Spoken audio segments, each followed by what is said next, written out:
히브리서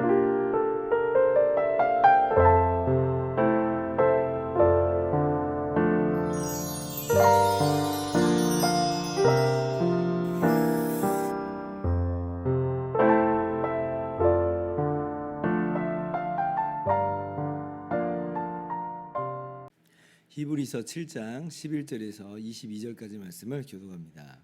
레위 계통의 제사 직분으로 말미암아 온전함을 얻을 수 있었으면 백성이 그 아래에서 율법을 받았으니 어찌하여 아론의 반차를 따르지 않고 멜기세덱의 반차를 따르는 다른 한 제사장을 세울 필요가 있느냐. 제사 직분이 바꾸어졌은즉 율법도 반드시 바꾸어지리니 이것은 한 사람도 제단 일을 받들지 않는 다른 지파에 속한 자를 가리켜 말한 것이라. 우리 주께서는 유다로부터 나신 것이 분명하도다. 이 지파에는 모세가 제사장들에 관하여 말한 것이 하나도 없고 멜기세덱과 같은 별다른 한 제사장이 일어난 것을 보니 더욱 분명하도다.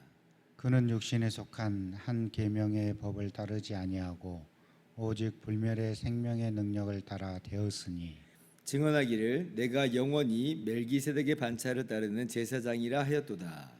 전에 있던 계명은 연약하고 무익함으로 패하고 율법은 아무것도 온전하게 못할지라. 이에 더 좋은 소망이 생기니 이것으로 우리가 하나님께 가까이 가느니라. 또 예수께서 제사장이 되신 것은 맹세 없이 된 것이 아니니 그들은 맹세 없이 제사장이 되었으되 오직 예수는 자기에게 말씀하신 이로 말미암아 맹세로 되신 것이라. 주께서 맹세하시고 뉘우치지 아니하시리니 내가 영원히 제사장이라 하셨도다. 이와 같이 예수는 더 좋은 언약의 보증이 되셨느니라. 아멘. 할렐루야. 하나님의 크신 은혜와 평강이 오늘도 변함없이 여러분 가운데 각 넘치기를 주님의 이름으로 축원합니다. 오늘 말씀은요, 어제에 이어서 계속 레위 지파 아론 자손 제사장과 멜기세덱의 반차를 따른 대제사장이신 예수님을 비교하고 있습니다. 어제는 멜기세덱이라고 하는 인물을 살펴보면서 이 인물에 비교할 수 없는 그 탁월함에 대해서 함께 나눴죠. 자, 오늘은 이제 그에 반해서 레위 지파 제사장의 열등함에 대해서 함께 살펴보겠습니다. 11절 함께 보면요, 한번 같이 다시 한번 읽어볼까요? 시작. 레위 계통의 제사 직분으로 말미암아 온전함을 얻을 수 있었으면 백성이 그 아래에서 율법을 받았으니 어찌하여 아론의 반차를 따르지 않고 멜기세덱의 반차를 따르는 다른 한 제사장을 세울 필요가 있느냐. 자, 이게 무슨 말이냐면요, 만약에 레위 지파 제사장과 그에 근거한 그 율법이 우리를 능히 구원하고 온전하게 할 수 있었다면 왜 굳이 레위 지파 제사장이 아닌 별다른 제사장 멜기세덱의 반차를 따르는 제사장을 메시아로 예고하셨겠느냐, 이 말입니다. 시편 110편 4절 어저께도 말씀드렸잖아요. 여호와는 맹세하고 변하지 아니하시리라. 이르시기를 너는 멜기세덱의 서열을 따라 영원한 제사장이라 하셨도다. 아니, 레위 지파 제사장으로 충분한 거 아니었어요? 아니라는 거죠. 충분했으면 레위 지파 제사장으로 그냥 계속 두면 되잖아요. 그런데 하나님께서는 레위 지파 제사장이 아닌 멜기세덱의 반차를 따르는 제사장을 세우시겠다, 이렇게 말씀하세요. 자, 그러면 왜 레위 지파 제사장으로는 충분할 수 없었는가 할 때에 18절 19절을 보시면 전에 있던 계명은 연약하고 무식함으로 패하고 율법은 아무것도 온전하게 못할지라. 이에 더 좋은 소망이 생기니 이것으로 우리가 하나님께 가까이 가느니라. 자, 전에 있던 계명은 연약하고 무식함으로 패하고. 자, 하나님께서 이스라엘 애굽에서 구원해 내시고 시내산에서 이스라엘과 언약을 맺으시죠. 이스라엘 백성을 하나님의 나라로서 공식적으로 삼으시고 선포하시는 거예요. 그때 하나님께서 이스라엘에게 십계명을 위시한 도둑법을 주시고, 또 그리고 제사와 이 성막 제도를 또 이제 이 제의법으로 주시죠. 자, 이게 다 이제 율법의 요소들이에요. 그러니까 율법을 주신 거예요, 율법을. 그리고 그렇게 언약을 체결하는 그 현장에서 제사를 통해서 이 언약식을 공포하시고 인준하십니다. 그러니까 이제 한 덩어리예요. 이 계명과 제사, 이거는 그냥 한 덩어리라고 보시면 됩니다. 이걸 이제 통칭 우리가 이제 율법이라고 하는 건데, 그런데 18절 아까 뭐라고요? 이 계명이 연약함으로 무익하다. 율법이 아무것도 온전하게 못한다. 그렇게 이야기해요. 여러분, 그 율법이 악하다는 건 아닙니다. 율법은 선하죠. 완전한 이 하나님의 그 말씀입니다. 신령합니다. 근데 이 무익함으로 연약함으로 무익하다. 이게 무슨 말이냐면 한계가 있다는 거예요. 악하다는 얘기가 아니라 한계가 있다. 어떤 한계냐? 율법이 어떤 한계가 있어요? 율법은요, 죄를 깨닫게밖에 못해요. 율법대로 살면 너희가 삽니다. 율법대로 살면 너희가 살리라. 이거 맞아요. 율법대로 완전하게 준행하면 사는 건 맞아요. 그런데 이 세상에 누가 그렇게 율법대로 완전하게 다 행할 수 있는 사람이 어디 있느냐는 겁니다. 율법이 악한 게 아니라 우리가 악해서 율법이 연약한 거예요.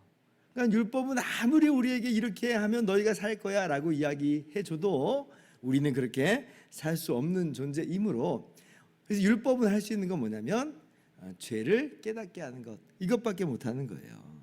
그거 죄야 라고 이제 그렇게 이야기할 수밖에 없는 거죠. 제사제도가 있긴 합니다. 제사제도가 있어요. 그러나 제사제도도 한계가 뚜렷하죠. 왜냐하면 죄를 졌어요. 그래서 이제 그 죄 때문에 짐승을 잡아다가 죄를 전가시키고 그렇게 하나님께 제사를 드리는데, 그런데 과연 그 짐승이 사람의 죄를 다 대속했다라고 우리가 말할 수 있겠느냐라고 하는 거예요. 공의에 따라서 사람만이 사람의 죄를 대신할 수 있는 거죠, 사실은. 어떻게 짐승이 그 사람을 대신할 수 있다고 말할 수 있겠어요? 그래서 히브리서 10장 4절에 이는 황소와 염소의 피가 능히 죄를 없애하지 못할지라 그러죠. 그러니까 우리가 좀 알아야 돼요. 구약의 제사, 이 짐승 제사가 효력이 있을 수 있었던 이유는 구약 시대 때 그거는요, 그 자체를 하나님께서 막 기뻐 받으시고 그런 게 아니에요. 그 짐승 제사가 가리키고 있는 바가 있었기 때문에 그래요. 예수님의 십자가 희생을 가리키는 그림자였기 때문에 그것이 죄사함이 있다라고 효력이 있었던 거지, 그 자체로는 아무런 효력이 없었다라고 하는 겁니다. 그러니까 보세요. 율법 그 자체가 생명을 가져다 주지 못한다는 측면에서 연약하고 무익하고, 제사장들이 드리는 그 짐승 제사만으로는 사실 죄인의 죄를 대속하지 못한다는 측면에서 연약하고 무익한 거예요.